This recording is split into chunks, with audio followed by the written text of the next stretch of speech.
Fresh discussions within defense circles have reignited the question of whether the Philippine Army should formally request up to 50 M2 Bradley Infantry Fighting Vehicles, IFVs, from the United States Department of Defense as part of ongoing security cooperation between Manila and Washington. While no official confirmation has been released, sources familiar with modernization planning say the idea is being examined in the context of the Army's long-term mechanization roadmap.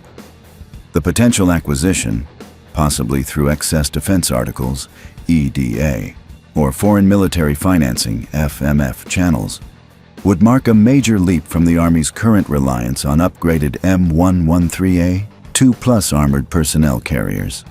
For decades, the M113 platform has served as the backbone of the Army's armored capability. Though locally upgraded variants equipped with 25mm cannons have improved firepower, the base design remains that of a traditional armored personnel carrier rather than a true infantry fighting vehicle. In contrast, the M2 Bradley was built from the ground up to fight alongside main battle tanks, deliver suppressive fire, and protect infantry in high-intensity combat environments. Defense analysts note that introducing Bradleys would not simply be about adding heavier armor to the fleet. It would represent a doctrinal transformation. Mechanized infantry units would gain first-hand experience operating stabilized 25mm Bushmaster cannons, advanced thermal sights, and integrated anti-armor missile systems, capabilities that significantly exceed those of modified legacy platforms. More importantly, commanders would be able to develop and test new operational concepts tailored to the Philippines' evolving security environment. In a territorial defense scenario, Bradleys could provide mobile, protected firepower in contested coastal or urban zones.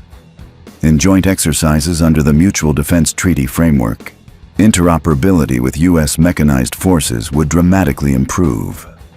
The potential move also aligns with broader armed forces modernization efforts under the Armed Forces of the Philippines Horizon 3 phase, which emphasizes credible defense posture and joint force integration.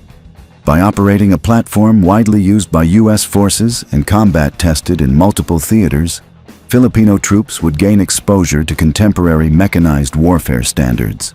However, the proposal carries significant logistical and financial implications. Bradleys require a higher level of maintenance infrastructure, specialized training for crews and mechanics, and consistent access to spare parts. Without a comprehensive sustainment package, the risk of operational downtime could undermine the platform's effectiveness. There is also the matter of strategic signaling.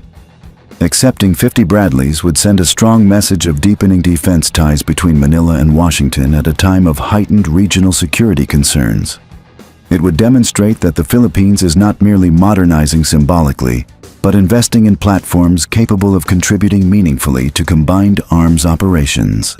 Still, policymakers must weigh whether refurbished Bradleys serve as a long-term solution or merely a transitional capability before acquiring newer generation IFVs in the future.